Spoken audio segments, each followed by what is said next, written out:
सरजी वकार, आज हम इस नहज पर पहुंच गए हैं कि एक बार फिर कौम को इकबाल का क़याम खुदी याद करवाने की जरूरत है कि आखिर ये खुदी है क्या। तो मैं बताती हूँ आपको सदर अली वकार, खुदी खुद शनासी का नाम है, खुदी मुआरफत नफ्स का नाम है, खुदी गैरत व हमियत का नाम है, खुदी इज्जत व नामूस का नाम है, खुदी इश्क व मोहब्बत का नाम है। ये खुदी महकूम को हाकिम बना देती है, ये खुदी कौम को जमीन से उठाकर ओजे सुरैया पर पहुंचा देती है। ये खुदी गैरत व हमियत का मुजस्समा बनकर यूरोप के कलीसाओं में अल्लाह अकबर की सदाएं बुलंद करवाती है। ये खुदी अंगारों पे लेटकर आहर आहर पुकारती है।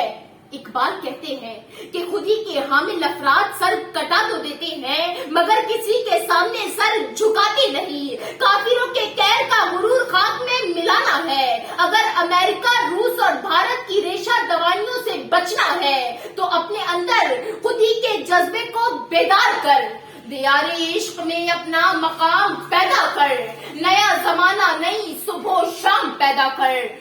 जी जनाबे वाला, आज जरूरत इस अम्र की है कि हम बेगर्स कांट बी चूजर, मेरा तरीक अमीरी नहीं फकीरी है, खुदी ना बेच गरीबी में नाम पैदा कर कहने वाले बने।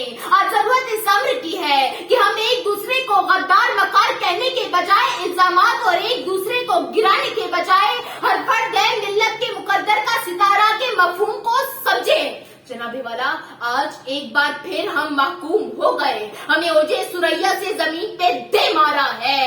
आज एक बार फिर काफिर हमें आंखें दिखा रहा है। इसलिए कौम को जागने की, बेदार होने की और जज्बे खुदी से सरशाद होने की जरूरत है। शुक्रिया।